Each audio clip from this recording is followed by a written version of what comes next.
Ngayong araw guys ay may gagawin tayo ngayon. Magbabanggod pala ako ngayon ng kigiran na balatan na binaligya ng mga suki ko. Kailangan nating magtrabaho kahit may ibang pakiramdam natin dahil may umaasa sa atin. Iba talaga ang pakiramdam ko dahil may mga tumubo ngayon sa katawan ko.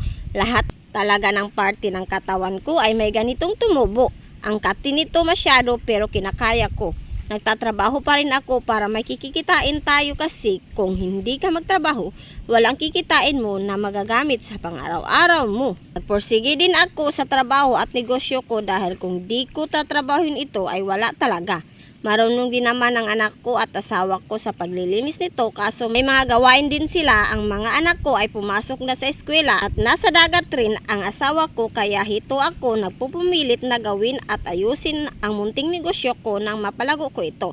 Ang hirap din ng negosyong ito pero ganyan naman talaga ang proseso. Wala namang madali sa pera, diba? Bonus na lang sa akin yung natutulungan ako ng pamilya ko sa gawain ko kung hindi rin sila busy. As you can see guys, malinis na nga ang kigiran na binangguda natin. At tatabalin ko muna ito ilang araw para bubugat ito. Kahit gabi, duty pa rin ako sa negosyo ko kasi meron ding nagbibinta ng balatan paggabi.